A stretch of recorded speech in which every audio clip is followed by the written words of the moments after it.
I left my pregnant girlfriend after her biggest lie.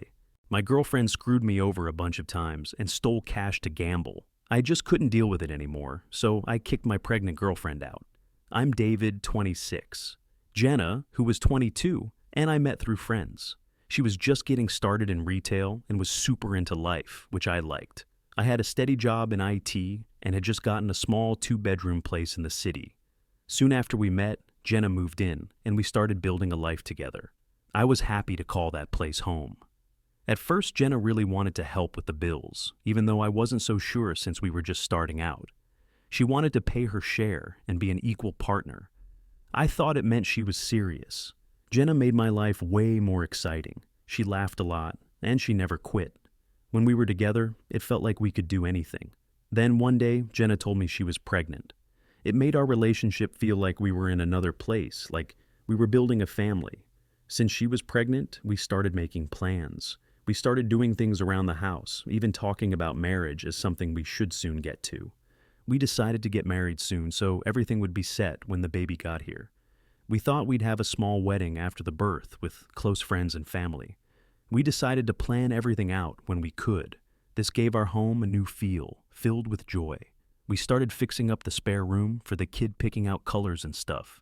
At night, we'd talk about baby names. Each thing we did was one step to the life we wanted to create. But the reality was, Jenna still had some money issues and had to help her family. We knew we had to fix these problems to make our family stronger. It started slowly. Jenna seemed stressed when the end of the month came. Her face sunk down by the bills and debts. I knew she would pay some bills, but didn't know how deep of a hole she was in. At first, Jenna said she'd be better with money and help with bills more often. But as time went on, she started making excuses more and more. I saw bills stacked up, and she was always on the phone, trying to hide the phone calls from me. I found all of the clues pointing to her financial problems, so I stepped into a tough conversation with Jenna that evening. It was one of the worst times of my life. I started questioning her about the credit card letters, the gambling, and the clothes she got. She didn't want to tell me at first, but then she broke down. She was used to helping her family out since her first job. Her family always reached for her to make ends meet. This started a never-ending cycle. Each payday, Jenna's phone would blow up with texts from her mom or sisters asking for cash. It wouldn't be long before money left Jenna's account each time. Her gambling started as a way to get cash to send to her family.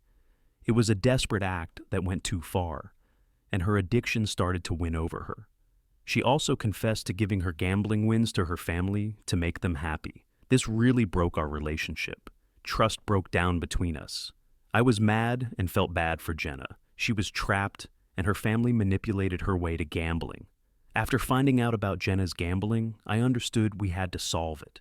It was a really hard conversation to get through, from gambling to theft to the lies. I told Jenna that everything needed to be out in the open, and a commitment to change need to start. It would have been detrimental to our relationship if we could not trust one another. Jenna agreed, showing a sign of hope by following my request to look at her statements. Although I didn't like it, I knew it was for the best, and that the trust would begin by doing so. Along with that, she promised to set a strict plan for her spending each month, along with a fixed payment each month to bills from each check. The day everything came out, everything changed. Our trust was gone, and our future was uncertain. I wasn't sure if I could believe Jenna again. It really had me wondering if something between us could go on. Even though that was something that was on my mind, I knew Jenna meant a lot to me and wanted to make this work between us. Things had got better for a while in regards to Jenna. Jenna seemed a lot more open as she gave me her statements without hesitation. With that, we started an open and honest discussion about money, which was rare for us, especially with all the tension between us. It really did feel like we were heading in the right direction and starting to grow the foundation of trust between us once more. That didn't last long. This feeling fell with sight after Jenna had been super stressed out. I knew at least one of the problems was hiding under the rug. When I saw her phone get loan approved, I knew something was up. I then questioned her. When she got back, I really felt my trust was vanishing at how fast things were going back. She then confessed to getting another loan over a bill with her. She wanted everything to work out, that she tried to hide that from me. As I pointed it all out, she had already broken our agreement of not getting more expenses without a heads up. At this moment, it became very heartbreaking to understand that these promises were never going to change anything, since Jenna never planned to change. I asked her one more time to let me see her bank so we can be on the same page. This time, she refused to let me see them. I reminded her it isn't being controlling, like she said, just an honest step needed between us. This just was a bad sign that Jenna was not only backsliding, but that she still did not feel ready to become better. That night solved nothing between that bad cash incident Jenna had been showing, along with her not wanting to tell me anything. Honest things were just adding up. These feelings of dependency on bad decisions would just all stack up on what we were making. As things were showing up too, the sofa payment had been just a half payment as her mother had shown things. This just did nothing to help. As I approached these bad signs, Jenna went defensive and denied it. All too, it was just still too late. There was nothing I could do or say. Things were bad. The life I was trying to build with Jenna was falling apart because she kept lying. She got defensive fast and started blaming me. Jenna said I was obsessed with money and keeping track of every cent. She felt like I was controlling her and that I didn't care about her feelings or what she needed, especially now that she was pregnant. She said me needing to know everything about our money was like I was spying on her, not being her partner. It was the same old lies again, and it really hurt. I couldn't trust her, which is really important in any relationship. Now we have a baby on the way, so things are even more serious. It's not just about us anymore, but about our family's future. Her lies hurt even more because I'm scared of how they'll affect our kid. We argued a lot and our feelings were all over the place. I was upset about her lies, but I also felt bad for her since she's going to be the mother of my child. It was a tough situation. How could I deal with my feelings when she kept lying and trying to manipulate me? Update 2. Things got really bad last week. I knew I had to talk to Jenna. Our relationship was already rocky because of what she'd done before. Now with a baby coming, I felt like we needed some rules. I told her that things needed to change big time. Now that we're a family, we needed to be honest with each other and stop with the secrets and money problems. I told her she needed to be open about our money and that she needed to help out more with the bills and stop getting into debt.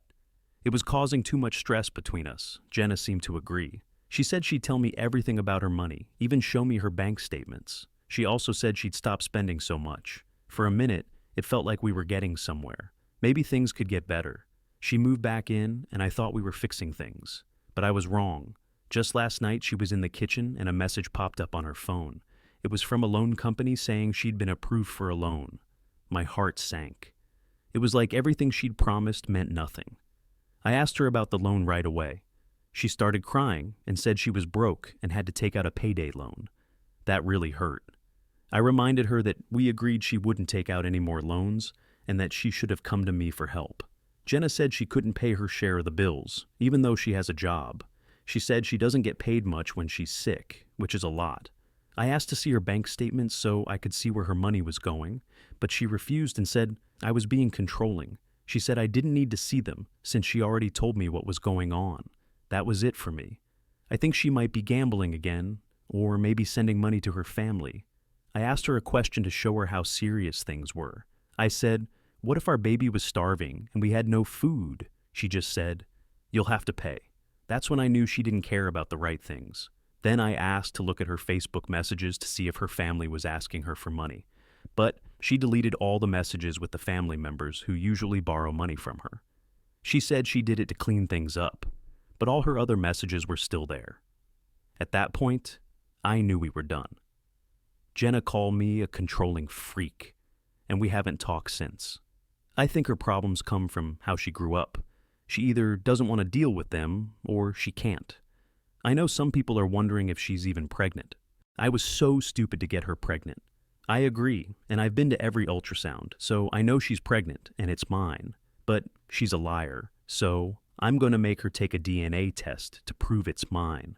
I posted this story on a couple of different forums to get some honest opinions. Everything I said is true. Now I just want to get away from her for my own good. Even though I have feelings for her and we're breaking up, I still want to be there for my child. I've been to every prenatal appointment, and I'm pretty sure she's pregnant. But because she lies so much, I'm getting a DNA test. It's not that I don't trust her. I just want to be sure about everything before I move forward. Update 3. A few weeks ago, I let Jenna move back in because I found out she was staying on people's couches. She was about 8 months pregnant, and I was worried about the baby. Now, I think it was a bad idea. We had just moved to a new house, and Jenna was unpacking while I was at work. I found about $400 or $500 in cash in a drawer in the living room. It was a Christmas gift from my parents. I also sold some old furniture. Jenna kept asking me to sell a sofa to her mom, even though I didn't want to. But I let her talk me into it. She said her mom would borrow money to pay for it and would pay me back in a couple of weeks. I didn't think much of it and said, okay. When her mom came to pick up the sofa, she gave me only $100 and said she'd pay the rest later. But when the time came, she didn't pay me. She also said the sofa had broken and that I needed to come look at it. I said the sofa was fine when she took it, and if she didn't want it, I'd take it back and sell it to someone else. She got mad and said I wasn't allowed in her house. Jenna took her mom's side and said I was being controlling and shouldn't get involved in their family problems. Later, I noticed the cash was gone from the drawer. I looked everywhere, but I couldn't find it. Everything else was unpacked. Then it hit me. The Christmas money was in $10 bills, which is the same as the money her mom gave me for the sofa. I think Jenna stole the money so her mom could pay me for the sofa. So basically, I was paying myself, but she stole some of the money. When I asked her about it, she said she might have taken it, but that my feelings didn't matter and she didn't care about me anymore. She also tried to get another loan around the same time she took the money. She threatened to ruin my reputation to get back at me. I didn't have any proof, but I could tell by her reaction that she did it. I'm going to get a DNA test when the baby is born to make sure I'm the father. I'm not saying I don't trust her. I just want to know for sure before I make any decisions about our child. Final update. When my son was born last week, I was hoping things would get better. I had a DNA test done because I didn't trust Jenna. When the results came back and said he was my son, I felt so relieved. Seeing my son being born and Jenna going through labor made me feel bad for her. I started to like her again. I thought maybe we could fix things. Maybe having a son would make Jenna want to change. I decided to give her another chance. I thought love could fix things. Besides the money problems, we really did love each other. To help her out, I gave her a bunch of money for the hospital bills and to buy stuff for our son. My family helped out too. They came to the hospital with gifts and money to make sure Jenna and our son had everything they needed. But within a week of our son's birth, it was clear that Jenna wasn't going to change. I found out the money for the hospital bills and our son was gone. After digging around, I learned Jenna had blown it all at the casinos. Just a week into being a mom, she was back to gambling. It hit me hard. It wasn't just about the cash. It was about trust, my child's safety, and being responsible parents. What Jenna did showed she didn't care about our son and continued the selfish stuff that had been a problem for a while. I felt betrayed in a way I never had before, and anger started to replace the sympathy and hope I had at the hospital. I've decided Jenna probably won't change. She's always taken advantage of situations and people, even those closest to her.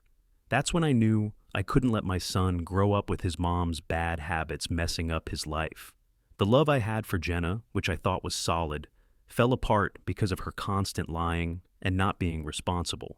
I made the tough call to separate from her and my son, and I filed for sole custody. I talked to a lawyer to know my options and make sure my son would be safe.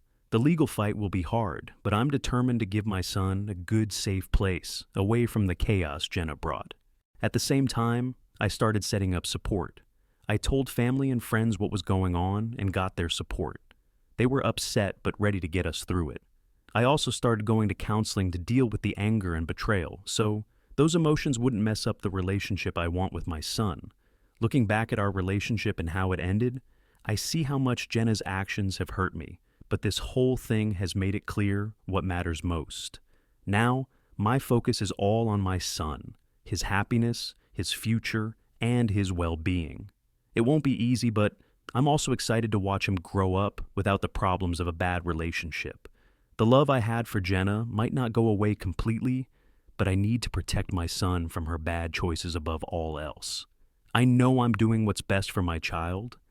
This isn't just for my peace, but for him to have a childhood apart from a gambler's life. My son deserves better, and I'm going to make that happen. Thinking about it, I see how much that relationship changed me. It taught me about love, trust, and betrayal. I went into it hopeful, but it ended in lies and pain. Still, it helped me see what I want in relationships and what to watch out for. Thanks for watching. If you liked the video, give it a like and subscribe to the channel if you want to see more stories on this channel.